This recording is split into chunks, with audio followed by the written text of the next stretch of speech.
بسم اللہ الرحمن الرحیم حامیم۔ خدائے حمید و مجید کا ارشاد ہے کہ والکتاب المبین، اس کتاب مبین کے قوانین و حقائق خود اس پر شاہد ہیں کہ ہم نے اسے کس قدر واضح اور غیر مبہم قرآن بنایا ہے۔ انا جعلناہ قرآنا عربیا لعلکم تعقلون، تاکہ تم عقل و فکر سے کام لے کر اسے سمجھ سکو۔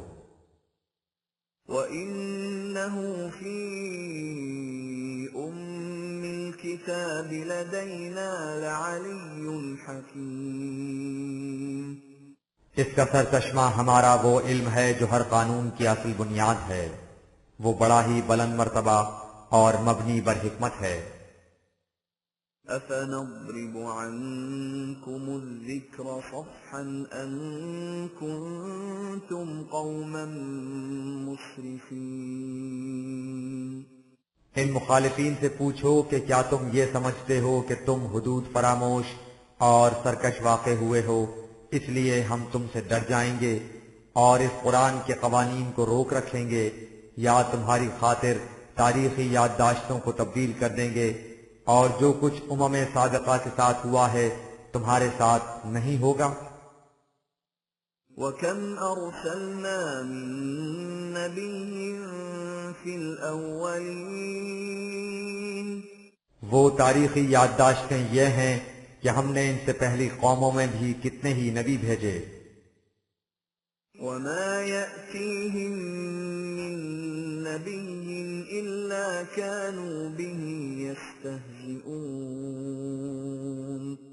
اور کوئی نبی ایسا نہ تھا جس کے ساتھ اس کی قوم نے استہزاء نہ کیا ہو۔ فَأَهْلَكْنَا أَشَدَّ مِنْهُم بَطْشًا وَمَضَىٰ مَثَلُ الْأَوَّلِينَ۔ سو ہمارے قانون مکافات نے ان قوموں کو تباہ کر دیا، حالانکہ ان کے آہنی پنجوں کی گرفت ان مخاطبین سے کہیں زیادہ مضبوط تھی۔ جو کچھ ان کے ساتھ ہوا وہی ان کے ساتھ ہوگا۔ وَلَئِن سَأَلْتَهُم مَّنْ خَلَقَ السَّمَاوَاتِ وَالْأَرْضَ لَيَقُولُنَّ خَلَقَهُنَّ الْعَزِيزُ الْعَلِيمُ۔ اگر تو ان سے پوچھے کہ کائنات کی پستیوں اور بلندیوں کو کس نے پیدا کیا ہے تو یہ یقیناً یہی کہیں گے کہ انہیں اس خدا نے پیدا کیا ہے جو غلبہ و اقتدار کا مالک اور ہر شے کا علم رکھنے والا ہے۔ یہ اس خدا کے تو قائل ہیں جس نے کائنات کو پیدا کیا، لیکن اس خدا کے قائل نہیں ہونا چاہتے جس کے قوانین کے مطابق انسانی معاشرہ متشکل ہونا چاہیے۔ الذي جعل لكم الأرض مهدا وجعل لكم فيها سبلا لعلكم تهتدون۔ یہ ٹھیک ہے، کائنات کو اسی خدا نے پیدا کیا ہے جس نے زمین کو تمہارے لیے آرام گاہ بنایا ہے اور اس میں تمہارے لیے مختلف راستے رکھ دیے ہیں تاکہ تم اپنی اپنی منزل مقصود تک پہنچ جایا کرو۔ والذي نزل من السماء ماء بقدر فأنشرنا به بلدة ميتا كذلك تخرجون۔ وہ خدا جو بادلوں سے ایک معینہ اندازے کے مطابق بارش برساتا ہے، پھر اس سے زمین مردہ کو زندگی عطا کرتا ہے۔ والذي خلق الأزواج كلها وجعل لكم من الفلك والأنعام ما تركبون۔ اسی طرح خدا نے یہ انتظام کیا ہے کہ اس قرآن کے ذریعے تمہیں حیات نو عطا کر دے۔ وہ خدا جس نے زمین میں انواع و اقسام کی چیزیں پیدا کی ہیں اور تمہارے لیے کشتیاں اور مویشی پیدا کر دیے ہیں تاکہ تم ان پر سوار ہو کر سفر کی منزلیں طے کر سکو۔ لتستووا على ظهوره ثم تذكروا نعمة ربكم إذا استويتم عليه وتقولوا سبحان الذي سخر لنا هذا وما كنا له مقرنين۔ اور جب تم سواری کے لیے ان کی پشت پر جم کر بیٹھ جاؤ تو تم اپنے نشوونما دینے والے کی نعمتوں کو اپنی نگاہوں کے سامنے لاؤ اور بے ساختہ پکار اٹھو کہ فی الواقعہ خدا کی ذات ہر قسم کے نقائص سے پاک ہے، جس نے ان تمام چیزوں کو ہمارا تابع فرمان کر دیا، ورنہ وہ اگر انہیں ایسا نہ بناتا یہ ہمارے بس کی بات نہ تھی کہ ہم انہیں اس طرح مسخر کر لیتے۔ وَإِنَّا إِلَى رَبِّنَا لَمُنقَلِبُونَ۔ اس کے بعد تمہاری روش یہ ہونی چاہیے کہ تمہارا ہر قدم خدا کے بتائے ہوئے راستے کی طرف اٹھے۔ وَجَعَلُوا لَهُ مِنْ عِبَادِهِ جُزْءًا إِنَّ الْإِنسَانَ لَكَفُورٌ مُبِينٌ۔ لیکن ان لوگوں کی جہالت کا یہ عالم ہے کہ ایک طرف اس کا بھی اقرار کرتے ہیں کہ ساری کائنات خدا ہی کی پیدا کردہ ہے، اور دوسری طرف یہ عقیدہ بھی رکھتے ہیں کہ خدا کی اولاد بھی ہے، حالانکہ علاوہ دیگر اعتراضات یہ بنیادی حقیقت بھی قابل غور ہے کہ جب بھی پیدائش بسلسلہ تولید ہوگی تو والد کا ایک حصہ اولاد میں منتقل ہو کر آ جائے گا، جس سے والد ناقص رہ جائے گا، اور خدا اس سے بلند و برتر ہے کہ وہ ناقص رہ جائے۔ أَمِ اتَّخَذَ مِمَّا يَخْلُقُ بَنَاتٍ وَأَصْفَاكُم بِالْبَنِينَ۔ تم دیکھو کہ انسان کس طرح کھلی ہوئی حقیقتوں پر پردے ڈالتا اور ان سے انکار کرتا ہے، اور یہ بھی عقیدہ رکھتے ہیں کہ یہ دیویاں اور فرشتے خدا کی بیٹیاں ہیں، یعنی اول تو خدا کی اولاد کا عقیدہ ہی باطل تھا، پھر اولاد بھی اس قسم کی جسے یہ خود اپنے لیے بھی پسند نہیں کرتے، یعنی ان کا عقیدہ یہ ہے کہ اس نے اپنے لیے بیٹیاں منتخب کی ہیں اور ان کے لیے بیٹے۔ وَإِذَا بُشِّرَ أَحَدُهُم بِمَا ضَرَبَ لِلرَّحْمَنِ مَثَلًا ظَلَّ وَجْهُهُ مُسْوَدًّا وَهُوَ كَظِيمٌ۔ حالانکہ بیٹیوں کے متعلق ان کا تصور یہ ہے کہ وہ بڑی حقیر اور ذلیل ہوتی ہیں، چنانچہ ان کی حالت یہ ہے کہ جب ان میں سے کسی کو اطلاع ملتی ہے کہ اس کے ہاں لڑکی پیدا ہوئی ہے تو اس کے چہرے کی رنگت سیاہ پڑ جاتی ہے اور وہ غم میں ڈوب جاتا ہے۔ یہ ہے بیٹیوں کے متعلق ان کا تصور جنہیں یہ خدا کی اولاد قرار دیتے ہیں۔ أَوَمَن يُنَشَّأُ فِي الْحِلْيَةِ وَهُوَ فِي الْخِصَامِ غَيْرُ مُبِينٍ۔ یعنی یہ ایک ایسی مخلوق کو خدا کی اولاد قرار دیتے ہیں جس کی حالت یہ ہے کہ وہ زیورات میں پرورش پاتی ہے، اپنی آرائش و زیبائش کے خیالات میں مستغرق رہتی ہے، اور شدت جذبات اور جہالت سے اس کی حالت یہ ہو جاتی ہے کہ خود اپنے معاملے کو صاف اور واضح طور پر بیان نہیں کر سکتی۔ اس مخلوق کو یہ خدا کی اولاد قرار دیتے ہیں تاکہ وہ نظم و نسق کائنات میں اس کا ہاتھ بٹا سکے۔ وَجَعَلُوا الْمَلَائِكَةَ الَّذِينَ هُمْ عِبَادُ الرَّحْمَنِ إِنَاثًا أَشَهِدُوا خَلْقَهُمْ سَتُكْتَبُ شَهَادَتُهُمْ وَيُسْأَلُونَ۔ اور ان کا یہ بھی عقیدہ ہے کہ ملائکہ جو خدا کی فرما بردار مخلوق ہیں مؤنث دیویاں ہیں، ان سے پوچھو کہ جب ہم نے ملائکہ کو بنایا ہے تو کیا یہ اس وقت وہاں موجود تھے جو انہیں اس کا علم ہو گیا کہ وہ طبقہ اناث سے تعلق رکھتے ہیں؟ بہرحال ہم نے ان کی یہ بات بھی ان کے نامہ اعمال میں لکھ لی ہے، ان سے پوچھا جائے گا کہ ان کے پاس اپنے اس دعوے کے ثبوت کیا ہے۔ وَقَالُوا لَوْ شَاءَ الرَّحْمَنُ مَا عَبَدْنَاهُمْ مَا لَهُم بِذَلِكَ مِنْ عِلْمٍ إن هم إلا يخرصون جب ان سے کہا جاتا ہے کہ تم ان چیزوں کی پرستش کیوں کرتے ہو تو یہ تقدیر کا بہانہ بنا لیتے ہیں اور کہتے ہیں کہ یہاں سب کچھ خدا کی مرضی سے ہوتا ہے، انسان مجبور محض ہے، اگر خدا کی مرضی ایسی نہ ہوتی تو ہم کبھی ان کی پرستش نہ کرتے۔ حقیقت یہ ہے کہ انہیں اس کا علم ہی نہیں کہ تقدیر کسے کہتے ہیں اور خدا کی مشیت کا مفہوم کیا ہے، یہ یوں ہی قیاس آرائیاں کرتے ہیں۔ اگر انہیں حقیقت کا علم ہوتا تو یہ کبھی یہ نہ کہتے کہ سب کچھ خدا کی مرضی سے ہوتا ہے، ہمارا اس میں کوئی اختیار نہیں۔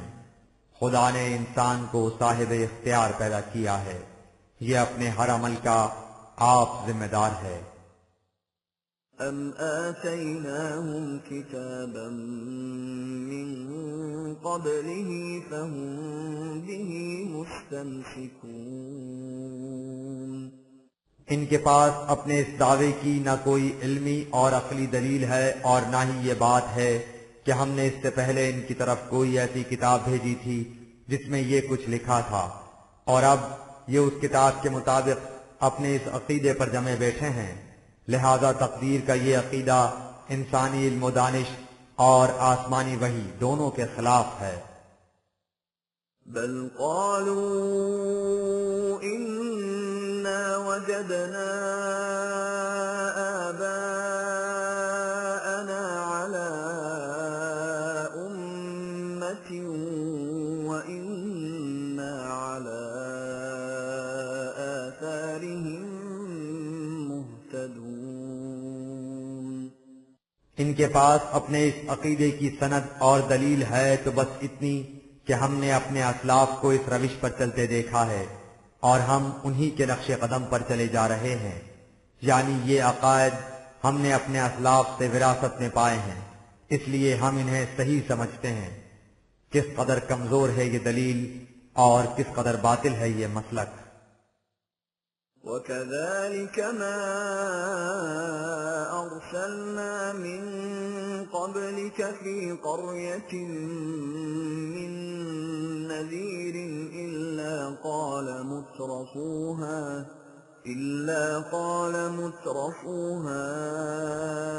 إِنَّا وَجَدْنَا آبَاءَنَا عَلَى أُمَّةٍ وَإِنَّا عَلَى آثَارِهِم مُقْتَدُونَ لیکن یہ دلیل کچھ انہی کی طرف سے پیش نہیں کی جا رہی۔ ہم نے تجھ سے پہلے جس قوم کی طرف بھی کوئی رسول بھیجا جو انہیں ان کی غلط روش کے تباہ کن عواقب سے متنبہ کرتا تھا، تو وہاں کے سہل انگار اور آسودہ حال لوگوں نے جو نہ علمی دنیا میں تحقیق و تدقیق سے کام لینا چاہتے تھے اور نہ ہی اپنی محنت سے کما کر کھانے کے عادی تھے، وہ دوسروں کی کمائی پر عیش کرتے تھے، ان لوگوں نے ہمیشہ یہ کہہ کر ان رسولوں کی مخالفت کی کہ ہم نے جس مسلک پر اپنے آباء و اجداد کو دیکھا ہے ہم اس پر چلتے جائیں گے، اسے کسی صورت میں بھی نہیں چھوڑیں گے۔ ان کی پیشوائیت کا راز ہی اس میں تھا کہ لوگ عقل و فکر سے کام نہ لیں، بلکہ جس راستے پر چلتے آ رہے ہیں آنکھیں بند کر کے اس راستے پر چلتے جائیں۔ قال أولو جئتكم بأهدى مما وجدتم عليه آباءكم قالوا إنا بما أرسلتم به كافرون اس کے جواب میں ان کے رسول ان سے کہتے کہ جو تعلیم ہم پیش کرتے ہیں اگر وہ تمہارے اسلاف کے مسلک سے زیادہ بہتر اور صحیح راستے پر لے جانے والی ہو تو کیا تم پھر بھی اس کے مقابلے میں اپنے اسی مسلک کو ترجیح دو گے؟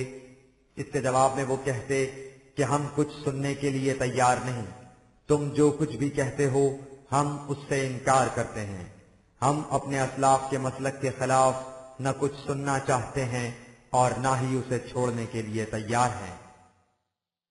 فانتقمنا منهم فانظر كيف كان عاقبة المكذبين. ان کی یہ روش عقل و علم اور وحی خداوندی دونوں کے خلاف تھی، لہذا ہمارے قانون مکافات نے انہیں پکڑ لیا۔ سو تم تاریخ کے اوراق سے پوچھو کہ ان کی تکذیب کرنے والوں کا انجام کیا ہوا۔ وَإِذْ قَالَ إِبْرَاهِيمُ لِأَبِيهِ وَقَوْمِهِ إِنَّنِي بَرَاءٌ مِّمَّا تَعْبُدُونَ. ان تاریخی یادداشتوں میں ابراہیم اور اس کی قوم کا واقعہ ایسا ہے جس سے یہ لوگ اچھی طرح واقف ہیں، کیونکہ یہ اسی کی اولاد میں سے ہیں۔ ان سے پوچھو کہ کیا ابراہیم نے بھی یہی کیا تھا کہ جو کچھ اس کے آباء و اجداد کرتے چلے آ رہے تھے وہ اسی روش پر چلتا رہا تھا۔ اس نے تو اعلانیہ اپنے باپ اور اپنی قوم سے کہہ دیا تھا کہ تم جن چیزوں کی پرستش اور اطاعت کرتے ہو میں ان سے متنفر اور بیزار ہوں، میرا ان سے کچھ واسطہ اور تعلق نہیں۔ إِلَّا الَّذِي فَطَرَنِي فَإِنَّهُ سَيَهْدِينِ. میں صرف اس خدا کو اپنا حاکم اور معبود تسلیم کرتا ہوں جس نے مجھے پیدا کیا، اسی کا بتایا ہوا راستہ وہ ہے جو مجھے منزل مقصود تک پہنچا دے گا۔ وَجَعَلَهَا كَلِمَةً بَاقِيَةً فِي عَقِبِهِ لَعَلَّهُمْ يَرْجِعُونَ. وہ خود بھی آبا کی تقلید کو چھوڑ کر خدا کے راستے پر چلا اور اسی مسلک کو اپنی اولاد کے لیے چھوڑ گیا تاکہ وہ غلط راستوں سے منہ موڑ کر اس راستے کی طرف رجوع کریں۔ بل متعت هؤلاء وآباءهم حتى جاءهم الحق ورسول مبين. ابراہیم نے انہیں یہ تعلیم دی اور ہم نے انہیں اور ان کے آباء و اجداد کو سامان زیست فراوانی سے عطا کیا، لیکن انہوں نے ابراہیم کی صحیح اور سچی تعلیم کو پس پشت ڈال دیا تاکہ اب ان کی طرف ہمارا یہ رسول واضح حقائق لے کر آ گیا۔ وَلَمَّا جَاءَهُمُ الْحَقُّ قَالُوا هَذَا سِحْرٌ وَإِنَّا بِهِ كَافِرُونَ. لیکن جب اس طرح حق ان کی طرف آیا تو یہ کہنے لگے کہ یہ بالکل جھوٹ ہے، ہم اسے ماننے کے لیے تیار نہیں۔ وَقَالُوا لَوْلَا نُزِّلَ هَذَا الْقُرْآنُ عَلَى رَجُلٍ مِّنَ الْقَرْيَتَيْنِ عَظِيمٍ. اس کے خلاف ان کا اعتراض کیا ہے؟ یہ کہ یہ قرآن ہماری دو بستیوں مکہ یا طائف کے کسی بڑے آدمی کی طرف کیوں نازل نہیں کیا گیا؟ یہ کیسے باور کیا جا سکتا ہے کہ ہمارے بڑے بڑے سرداروں اور دولت مندوں کو چھوڑ کر منصب رسالت کے لیے ایک غریب اور یتیم کو چن لیا گیا ہو؟ ہم ایسے شخص کے اطاعت کیسے کر سکتے ہیں؟ أَهُمْ يَقْسِمُونَ رَحْمَةَ رَبِّكَ نَحْنُ قَسَمْنَا بَيْنَهُمْ مَعِيشَتَهُمْ فِي الْحَيَاةِ الدُّنْيَا وَرَفَعْنَا بَعْضَهُمْ فَوْقَ بَعْضٍ دَرَجَاتٍ لِيَتَّخِذَ بَعْضُهُمْ بَعْضًا سُخْرِيًّا وَرَحْمَةُ رَبِّكَ خَيْرٌ مِّمَّا يَجْمَعُونَ.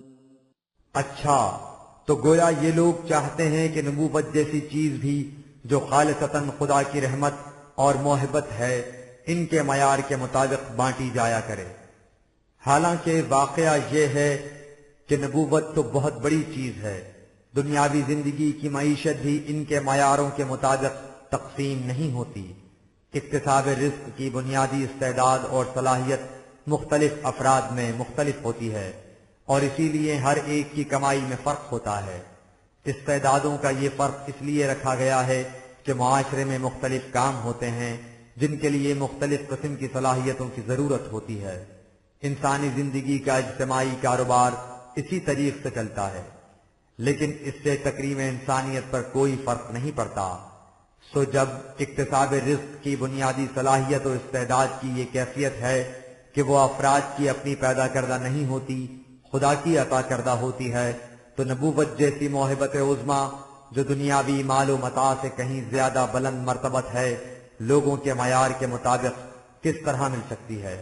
یہ خدا کی موہبت ہے جس کے لیے وہ اپنے مشیت کے پروگرام کے مطابق مناسب شخصیت کا انتخاب کرتا ہے۔ ولولا أن يكون الناس أمة واحدة لجعلنا لمن يكفر بالرحمن لبيوتهم سقفا من فضة ومعارج عليها يظهرون۔ اگر ہمارے پروگرام میں یہ نہ ہوتا کہ تمام نوع انسان کو آخر الامر ایک عالمگیر برادری بننا ہے، تو ہم ان لوگوں کو جو ہمارے نظام ربوبیت سے انکار کر کے سب کچھ اپنے لیے سمیٹ لینا چاہتے ہیں، ایسا بے لگام چھوڑ دیتے کہ وہ بے حد و حساب دولت جمع کر لیتے، جس سے ان کے گھروں کی چھتیں اور سیڑھیاں تک چاندی کی ہو جاتی۔ وَلِبُيُوتِهِمْ أَبْوَابًا وَسُرُرًا عَلَيْهَا يَتَّكِئُونَ، اور ان کے گھروں کے دروازے اور تخت جن پر یہ بیٹھتے ہیں سونے کے ہو جاتے، لیکن طبقات میں اس قدر تفاوت سے نوع انسان ایک برادری نہ بن سکتی۔ وَزُخْرُفًا وَإِن كُلُّ ذَلِكَ لَمَّا مَتَاعُ الْحَيَاةِ الدُّنْيَا وَالْآخِرَةُ عِندَ رَبِّكَ لِلْمُتَّقِينَ۔ اس لیے ہم اس قسم کی تعلیم بھیجتے رہتے اور ایسی جماعتیں پیدا کرتے رہتے ہیں جو دولت کی اس غلط تقسیم کے خلاف آواز بلند کرتی ہیں اور اس حقیقت کو عام کرتی ہیں کہ انسانی زندگی کا مقصود و منتہا صرف اسی دنیا کی آسائش و آرائش نہیں، اس کے مستقبل کی زندگی کی فلاح و بہبود بھی ہے۔ یہ مقصد اسی صورت میں حاصل ہو سکتا ہے کہ انسانی معاشرہ قوانین خداوندی کے تابع رہے۔ یہ ہے وہ طریق جس سے اکتساب رزق کی استعداد میں تفاوت کے باوجود نوع انسان ایک عالمگیر برادری کی شکل اختیار کر سکتی ہے۔ وَمَن يَعْشُ عَن ذِكْرِ الرَّحْمَنِ نُقَيِّضْ لَهُ شَيْطَانًا فَهُوَ لَهُ قَرِينٌ۔ لیکن اکثر لوگ اس بنیادی اصول حیات سے روگردانی کرتے ہیں، پھر ہوتا یہ ہے کہ جو ہی کسی نے نظام ربوبیت کے تصور سے منہ موڑا، اسی جیسے اور سرکش لوگ جھٹ سے اس کے ساتھ آ ملے اور اس پر بری طرح سے مسلط ہو گئے۔ وَإِنَّهُمْ لَيَصُدُّونَهُمْ عَنِ السَّبِيلِ وَيَحْسَبُونَ أَنَّهُمْ مُهْتَدُونَ۔ یہ ساتھی ایسے لوگوں کو صحیح راستے کی طرف آنے سے روکتے ہیں اور فریب انگیزیوں کا ایسا جال بچھاتے ہیں کہ انہیں محسوس ہی نہیں ہوتا کہ وہ صحیح راستے سے ہٹ چکے ہیں۔ وہ یہی سمجھتے رہتے ہیں کہ ہم بالکل سیدھی راہ پر چل رہے ہیں۔ حَتَّى إِذَا جَاءَنَا قَالَ يَا لَيْتَ بَيْنِي وَبَيْنَكَ بُعْدَ الْمَشْرِقَيْنِ فَبِئْسَ الْقَرِينُ۔ تاکہ ان کی غلط روش کے تباہ کن نتائج ان کے سامنے آ جاتے ہیں، اس وقت ان کی آنکھیں کھلتی ہیں اور وہ کف حسرت مل کر کہتے ہیں کہ اے کاش ہم میں اور ہمارے ان ساتھیوں میں بعد المشرقین ہوتا۔ یہ ساتھی کس قدر برے تھے جو اپنے ساتھ ہمیں بھی لے ڈوبے۔ وَلَن يَنفَعَكُمُ الْيَوْمَ إِذ ظَّلَمْتُمْ أَنَّكُمْ فِي الْعَذَابِ مُشْتَرِكُونَ۔ ان سے کہا جائے گا کہ اب یہ باتیں تمہیں کچھ فائدہ نہیں دے سکتی، اس لیے کہ تم سب مل کر ظلم اور زیادتی کیا کرتے تھے، لہذا اس تباہی اور بربادی کے عذاب میں تم سب برابر کے شریک ہوگے۔ أفأنت تسمع الصم أو تهدي العمي ومن كان في ضلال مبين یہ ہے ان لوگوں کی حالت، یہ خود بھی محض طبعی زندگی کے مفاد کو مقصود حیات سمجھتے ہیں، اور پھر انہیں ساتھی بھی ایسے مل جاتے ہیں جو انہیں انہی مفاد پرستیوں کے لیے اکساتے رہتے ہیں۔ لہذا اے رسول، کیا تو ان جیسے بہروں کو سنا سکتا ہے اور ان جیسے اندھوں کو راستہ دکھا سکتا ہے؟ حقیقت یہ ہے کہ جو لوگ اپنے آپ کو اس قسم کی کھلی ہوئی گمراہی میں رکھنا چاہیں اور اس پر مصر ہوں، انہیں کون راستہ دکھا سکتا ہے؟ فَإِمَّا نَذْهَبَنَّ بِكَ فَإِنَّا مِنْهُمْ مُنْتَقِمُونَ یہ لوگ دل سے چاہتے ہیں کہ تو دنیا سے جلدی رخصت ہو جائے تو یہ امن میں رہیں، لیکن یہ ان کی بھول ہے۔ ان کی تباہی جس سے تو انہیں متنبہ کرتا رہتا ہے، ان کے اعمال کا فطری نتیجہ ہوگی، اس کا تیری موت اور حیات سے کیا تعلق ہے؟ لہذا اگر تو دنیا سے جلدی بھی چلا جائے تو بھی یہ تباہی ان کے سامنے آ کر رہے گی۔ أَوْ نُرِيَنَّكَ الَّذِي وَعَدْنَاهُمْ فَإِنَّا عَلَيْهِمْ مُقْتَدِرُونَ اور اگر یہ تیرے سامنے ہی واقع ہو جائے تو بھی وہ ان کے اعمال ہی کا نتیجہ ہوگی، یہ ہمارے قانون مکافات کی روح سے سامنے آئے گی، اور وہ قانون اپنی نتیجہ خیزی کے لیے پوری پوری قدرت رکھتا ہے۔ فَاسْتَمْسِكْ بِالَّذِي أُوحِيَ إِلَيْكَ إِنَّكَ عَلَى صِرَاطٍ مُسْتَقِيمٍ اس لیے تو ان کی کسی بات کی پرواہ نہ کر، اور جو کچھ تیری طرف وحی کیا جاتا ہے اس کا اتباع کیے جا، تو بالکل سیدھے راستے پر جا رہا ہے، اس لیے تو اپنی منزل مقصود تک پہنچ کر رہے گا۔ وَإِنَّهُ لَذِكْرٌ لَكَ وَلِقَوْمِكَ وَسَوْفَ تُسْأَلُونَ یہ قرآن جس کے متعین کردہ راستے پر تو چل رہا ہے، تیرے اور تیری قوم متبعین کے لیے بڑے شرف اور عظمت کا موجب ہے۔ تم اپنے مخالفین سے کہہ دو کہ تم سے ان قریب پوچھا جائے گا کہ تم نے اس قسم کے عز و شرف کے حامل ضابطۂ حیات سے کس بنا پر انکار کیا تھا۔ ان لوگوں کی عز و شرف سے محرومی خود یہ سوال بن جائے گی۔ وَاسْأَلْ مَنْ أَرْسَلْنَا مِن قَبْلِكَ مِن رُّسُلِنَا أَجَعَلْنَا مِن دُونِ الرَّحْمَٰنِ آلِهَةً يُعْبَدُونَ ان لوگوں نے جو خدائے رحمان کے علاوہ اور ہستیوں کو اپنا الہ بنا رکھا ہے، تو یہ چیز کسی رسول کی تعلیم میں نہیں تھی۔ ان اہل کتاب کا یہ دعویٰ غلط ہے کہ ان کے رسولوں نے انہیں اس قسم کی تعلیم دی تھی۔ کیا یہ ممکن ہے کہ خدا کا کوئی رسول شرک کی تعلیم دیتا؟ رسول تو خالص توحید کی تعلیم دینے کے لیے آتے تھے۔ وَلَقَدْ أَرْسَلْنَا مُوسَىٰ بِآيَاتِنَا إِلَىٰ فِرْعَوْنَ وَمَلَئِهِ فَقَالَ إِنِّي رَسُولُ رَبِّ الْعَالَمِينَ مثلاً ہم نے موسیٰ کو اپنے قوانین دے کر فرعون اور اس کے سرداروں کی طرف بھیجا۔ اس نے ان سے کہا کہ مجھے خدائے رب العالمین نے تمہاری طرف بھیجا ہے۔ فَلَمَّا جَاءَهُم بِآيَاتِنَا إِذَا هُم مِّنْهَا يَضْحَكُونَ جب اس نے ان کے سامنے قوانین خداوندی کو پیش کیا تو وہ ان کا مذاق اڑانے لگے۔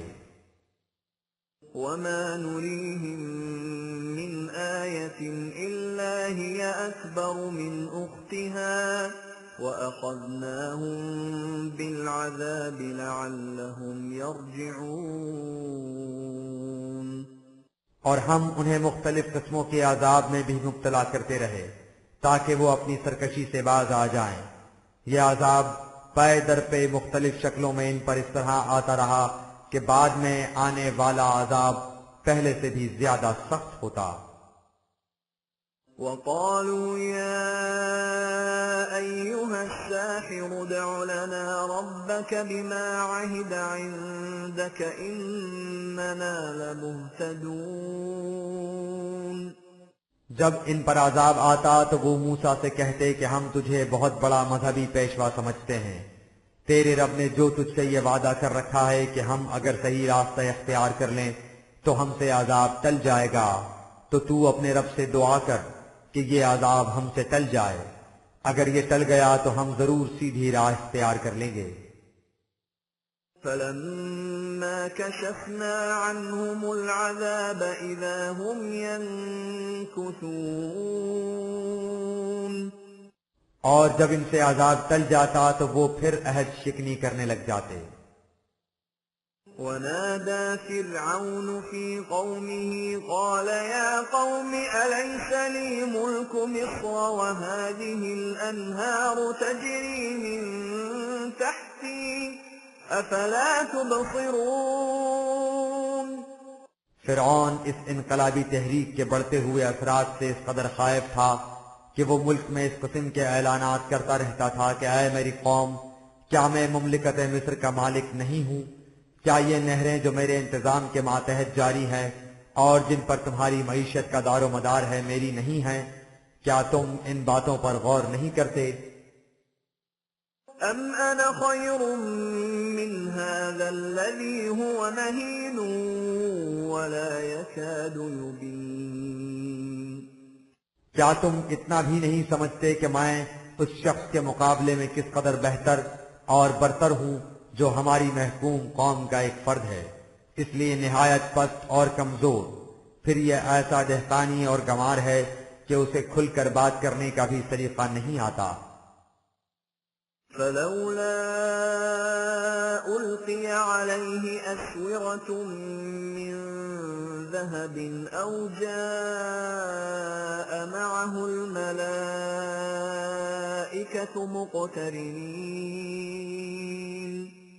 اگر اس کے خدا نے اسے اتنے بڑے اقتدار کا مالک بنانا تھا تو اسے سرداری کے امتیازی نشان کے طور پر سونے کے کنگن کیوں نہ دیے گئے، یا اس کے جلوں میں صف در صف فرشتے کیوں نہ بھیجے گئے۔ فاستخف قومه فأطاعوه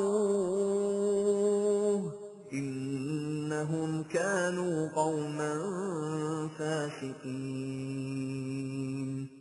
چنانچہ وہ اس قسم کے پروپیگنڈا سے اپنی قوم کو فریب میں مبتلا رکھنے کی کوشش کرتا رہا تاکہ وہ سمجھ سوچ سے کام نہ لے سکیں بلکہ اندھا دھند اس کی اطاعت کرتے رہیں۔ لیکن حق بات تو یہ ہے کہ وہ قوم خود ہی غلط راستوں پر چلنا چاہتی تھی، ورنہ اگر قوم صحیح راستے پر چلنا چاہے تو مستبد قوتوں کی طرف سے اس قسم کا پروپیگنڈا اس سے متاثر نہیں کر سکتا۔ فلما آسفونا انتقمنا منهم فأغرقناهم أجمعين۔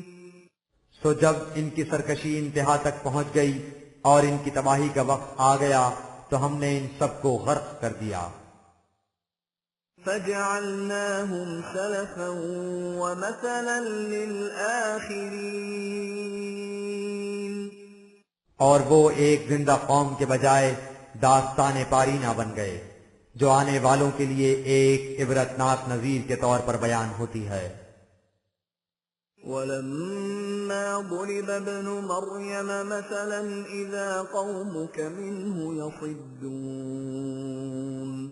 اور جب تو عیسیٰ ابن مریم کا ذکر عزت و تعظیم سے کرتا ہے تو تیری قوم چلا اٹھتی ہے اور کہتی ہے وقالوا أآلهتنا خير أم هو ما ضربوه لك إلا جدلا بل هم قوم خصمون۔ کہ جب تو شرک کی مخالفت کرتا ہے اور توحید کی تعلیم دیتا ہے تو اس کا کیا مطلب ہے کہ ہمارے معبودوں کی اس قدر مخالفت کی جاتی ہے اور عیسائیوں کے معبود کی تعریف کی جاتی ہے؟ ان کا معبود ہمارے معبودوں سے کس طرح بہتر ہے؟ لیکن ان کا یہ اعتراض محض جھگڑے کی خاطر ہے، بات کو بالوضاحت سمجھنے کے لیے نہیں۔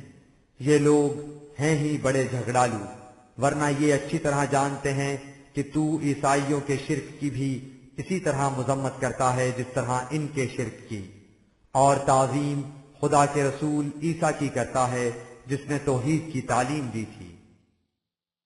إن هو إلا عبد أنعمنا عليه وجعلناه مثلا لبني إسرائيل۔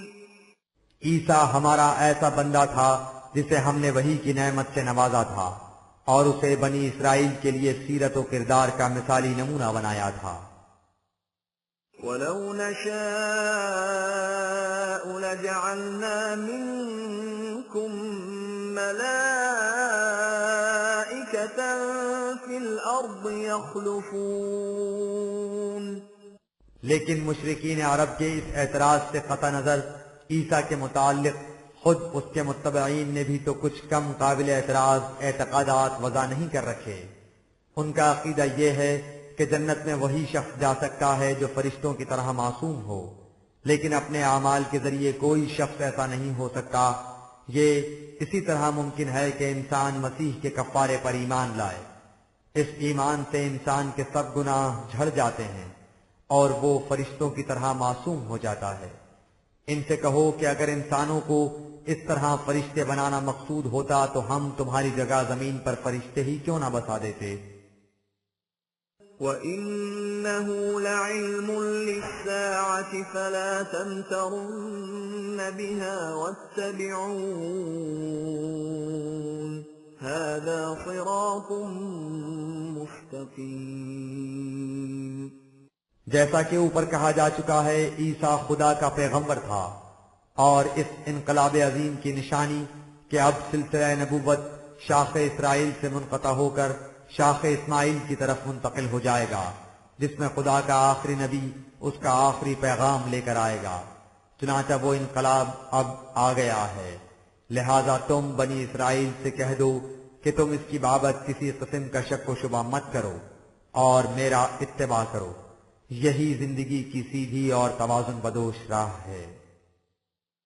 وَلَا يَصُدَّنَّكُمُ الشَّيْطَانُ إِنَّهُ لَكُمْ عَدُوٌّ مُبِينٌ۔ دیکھنا کہیں تمہاری مفاد پرستیوں کے غلط جذبات اور مذہبی پیشوا تمہیں اس راستے سے نہ روک دیں، یہ تمہارے سب سے بڑے اور کھلے ہوئے دشمن ہیں۔ وَلَمَّا جَاءَ عِيسَى بِالْبَيِّنَاتِ قَالَ قَدْ جِئْتُكُم بِالْحِكْمَةِ وَلِأُبَيِّنَ لَكُم بَعْضَ الَّذِي تَخْتَلِفُونَ فِيهِ فَاتَّقُوا اللَّهَ وَأَطِيعُونِ۔ جب عیسیٰ آیا تھا تو وہ خدا کے قوانین اپنے ساتھ لایا تھا۔ اس نے بنی اسرائیل سے کہا تھا کہ میں تمہاری طرف وہ ضابطۂ ہدایت لایا ہوں جو سر تا سر علم و حکمت پر مبنی ہے۔ مقصد اس سے یہ ہے کہ دین کی جن باتوں میں تم باہمی اختلاف کرتے ہو وہ تم پر ظاہر ہو جائیں، لہذا تم قوانین خداوندی کی نگہداشت کرو اور میرے پیچھے پیچھے چلو، میں بھی انہی قوانین کی اطاعت کرتا ہوں، تم بھی ایسا ہی کرو۔ إِنَّ اللَّهَ هُوَ رَبِّي وَرَبُّكُمْ فَاعْبُدُوهُ هَذَا صِرَاطٌ مُسْتَقِيمٌ۔ یاد رکھو میرا اور تمہارا نشو نما دینے والا اللہ ہے، لہذا تم صرف اس کی محکومیت اختیار کرو، یہی زندگی کا سیدھا اور توازن بدوش راستہ ہے۔ فاختلف الأحزاب من بينهم فويل للذين ظلموا من عذاب يوم أليم۔ یہ تھی توحید کی وہ تعلیم جسے عیسیٰ نے بنی اسرائیل کے سامنے پیش کیا تھا، لیکن اس کے بعد اس کے متبعین کے مختلف فرقوں نے باہمی اختلاف کیا اور مختلف عقائد کو عیسیٰ کی طرف منسوب کر کے شرک میں مبتلا ہو گئے۔ سو جن لوگوں نے اس باب میں اس قسم کی زیادتی سے کام لیا ہے ان کے لیے الم انگیز عذاب کی تباہی ہے۔ هل ينظرون إلا الساعة أن تأتيهم بغتة وهم لا يشعرون؟ یہ ہے ان کے اس اعتراض کی حقیقت کہ ان کے معبودوں کی مخالفت تو کی جاتی ہے اور عیسیٰ کی مخالفت نہیں کی جاتی، لیکن یہ لوگ دلائل و براہین سے ماننے والے نہیں، یہ تو اس آنے والے انقلاب کا انتظار کر رہے ہیں، وہ ان پر اس طرح اچانک آ جائے گا کہ انہیں خبر بھی نہیں ہوگی کہ وہ کیسے آ گیا۔ الأخلاء يومئذ بعضهم لبعض عدو إلا المتقين۔ اس وقت تمام رشتے منقطع ہو جائیں گے، دوست ایک دوسرے کے دشمن ہو جائیں گے، البتہ متقین کے باہمی تعلقات بدستور رہیں گے، اس لیے کہ ان کے تعلقات کی بنیاد ایمان آئیڈیالوجی کے اشتراک پر تھی، اور یہی وہ بنیاد ہے جس پر حقیقی رشتے کی عمارت استوار ہوتی ہے۔ يا عباد لا خوف عليكم اليوم ولا أنتم تحزنون۔ ان متقین سے کہا جائے گا کہ تم اس انقلاب سے مت گھبراؤ، تمہارے لیے کسی قسم کا خوف و حزن نہیں۔ الذين آمنوا بآياتنا وكانوا مسلمين۔ یعنی ان لوگوں سے جو ہمارے قوانین کی صداقت پر ایمان لائے اور ان کی پوری پوری اطاعت کی۔ ادخلوا الجنة أنتم وأزواجكم تحبرون۔ ان سے کہا جائے گا کہ تم اور تمہارے ساتھی جنت میں داخل ہو جاؤ، جہاں تم خوشگواریوں کی زندگی بسر کرو گے اور نغمات حیات آور سے لطف اندوز ہوگے۔ يطاف عليهم بصحاف من ذهب وأكواب وفيها ما تشتهيه الأنفس وتلذ الأعين وأنتم فيها خالدون۔ وہاں سونے کی تستریوں اور پیالوں میں کھانے پینے کی چیزیں ان کے گرد گردش میں ہوں گی، اس میں وہ سب کچھ ملے گا جس کی آرزو ان کے دل میں پیدا ہوگی اور جو ان کی آنکھوں کے لیے ٹھنڈک کا موجب ہوگا۔ ان سے کہا جائے گا کہ اب تم اس میں رہو گے۔ وَتِلْكَ الْجَنَّةُ الَّتِي أُورِثْتُمُوهَا بِمَا كُنتُمْ تَعْمَلُونَ۔ اس لیے کہ یہ وہ جنت ہے جس کے تم اپنے اعمال کے نتیجے میں مالک بنائے گئے ہو، لہذا اس کے چھن جانے کا سوال ہی پیدا نہیں ہوتا۔ لَكُمْ فِيهَا فَاكِهَةٌ كَثِيرَةٌ مِنْهَا تَأْكُلُونَ۔ اس میں تمہارے کھانے کے لیے بکثرت پھل موجود ہیں۔ إِنَّ الْمُجْرِمِينَ فِي عَذَابِ جَهَنَّمَ خَالِدُونَ۔ ان کے برعکس مجرمین جہنم کے عذاب میں ماخوذ ہوں گے۔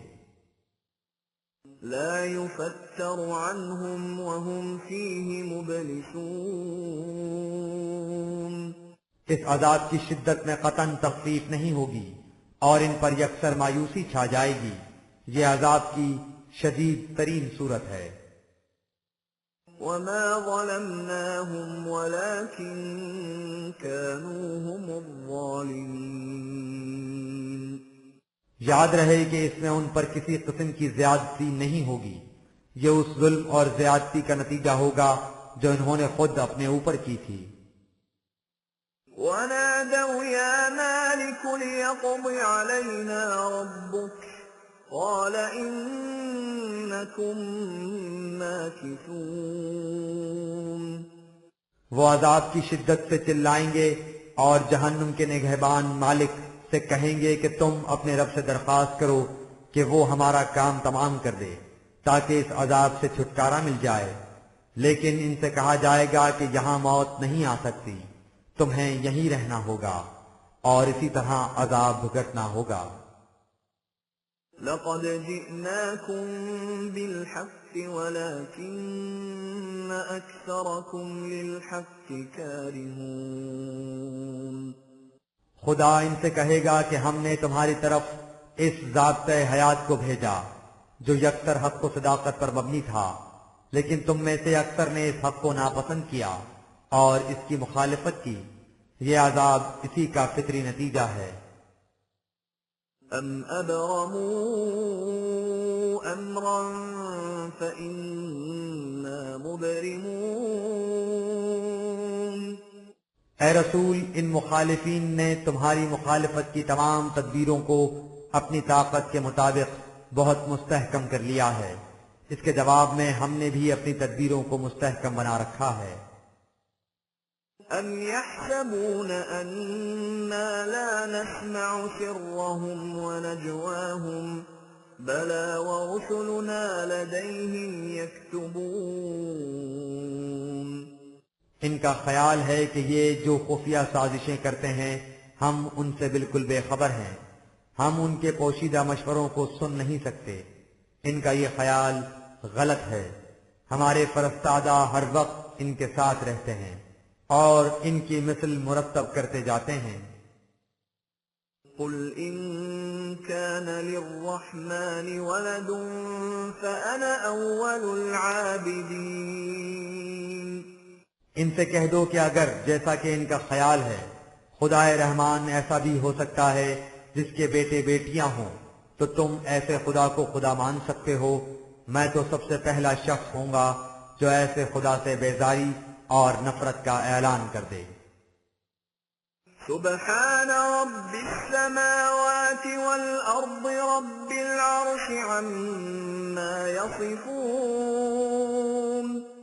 میں جس ہستی کو خدا مانتا ہوں وہ اس قسم کے باطل تصورات سے بہت دور ہے، وہ تمام کائنات کی پستیوں اور بلندیوں کا رب اور آقا ہے، وہ ان سب کی نشو و نما کرتا ہے اور سب کا مرکزی کنٹرول اسی کے ہاتھ میں ہے۔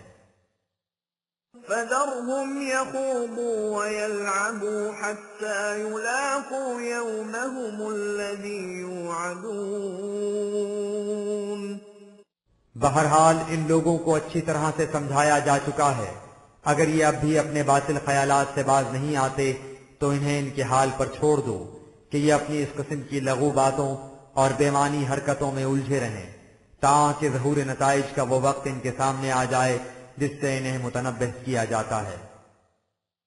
وَهُوَ الَّذِي فِي السَّمَاءِ إِلَٰهٌ وَفِي الْأَرْضِ إِلَٰهٌ وَهُوَ الْحَكِيمُ الْعَلِيمُ۔ یہ انتباہ اس خدا کی طرف سے ہے جس کا قانون خارجی کائنات میں بھی کار فرما ہے اور خود انسانی دنیا میں بھی۔ ساری کائنات کی زمام اقتدار اس کے ہاتھ میں ہے اور یہ تمام نظم و نسق علم و حکمت کی بنا پر سر انجام پا رہا ہے۔ وَتَبَارَكَ الَّذِي لَهُ مُلْكُ السَّمَاوَاتِ وَالْأَرْضِ وَمَا بَيْنَهُمَا وَعِندَهُ عِلْمُ السَّاعَةِ وَإِلَيْهِ تُرْجَعُونَ۔ کائنات کی پستیوں اور بلندیوں میں اور جو کچھ ان کے درمیان ہے اس میں کامل اقتدار و اختیار ایک خدا کا کار فرما ہے۔ کائنات کی ہر شے اس کے نظام ربوبیت کی تکمیل کے لیے سرگرم عمل ہے۔ وہ عظیم انقلاب کب واقع ہوگا جس میں یہ عالمگیر ربوبیت انسانی دنیا میں بھی جاری و ساری ہو جائے گی؟ اس کا علم خدا ہی کو ہے، لیکن یہ حقیقت ہے کہ تمہارا ہر قدم اسی کی طرف اٹھ رہا ہے۔ وَلَا يَمْلِكُ الَّذِينَ يَدْعُونَ مِن دُونِهِ الشَّفَاعَةَ إِلَّا مَن شَهِدَ بِالْحَقِّ وَهُمْ يَعْلَمُونَ۔ یہ لوگ خدا کے سوا جن ہستیوں کو صاحب قوت و اقتدار مانتے ہیں اور اپنی مدد کے لیے انہیں پکارتے ہیں، انہیں اس کی استطاعت ہی نہیں کہ وہ ان کی مدد کے لیے ان کے ساتھ کھڑے ہو سکیں۔ عدالت خداوندی میں کوئی کسی کے ساتھ کھڑا نہیں ہو سکے گا بجز اس کے جو حق کے ساتھ شہادت دینے کے لیے آئے اور اسے خدا اس کی اجازت دے دے۔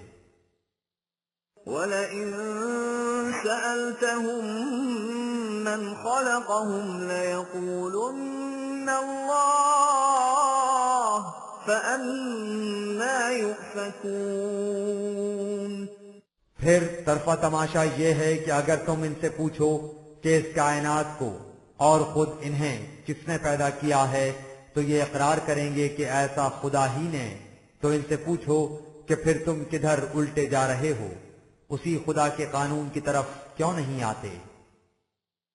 وَقِيلِهِ يَا رَبِّ إِنَّ هَٰؤُلَاءِ قَوْمٌ لَّا يُؤْمِنُونَ۔ اور جس طرح خدا کو اس بات کا علم ہے کہ یہ لوگ اس آنے والے انقلاب میں تباہ و برباد ہو جائیں گے، اسی طرح اسے اس کا بھی علم ہے کہ یہ رسول کس درد بھری آواز سے کہتا ہے کہ اے میرے نشوونما دینے والے، یہ لوگ ان صداقتوں پر ایمان لا کر اس عذاب سے کیوں نہیں بچ جاتے؟ فاصفح عنهم وقل سلام فسوف يعلمون۔ لیکن جو دیدہ و دانستہ خودکشی پر تلا بیٹھا ہو اس کی حالت پر غم کھانے سے کیا حاصل؟ اس لیے اے رسول تو ان کا خیال چھوڑ دے اور ان سے کہہ دے کہ میں جو کچھ کہتا اور کرتا ہوں اس سے تمہاری سلامتی مقصود ہے، لیکن اگر یہ اس کے باوجود صحیح راستہ اختیار نہ کریں تو یہ ان قریب دیکھ لیں گے کہ ان کی غلط روش کا نتیجہ کیا نکلا۔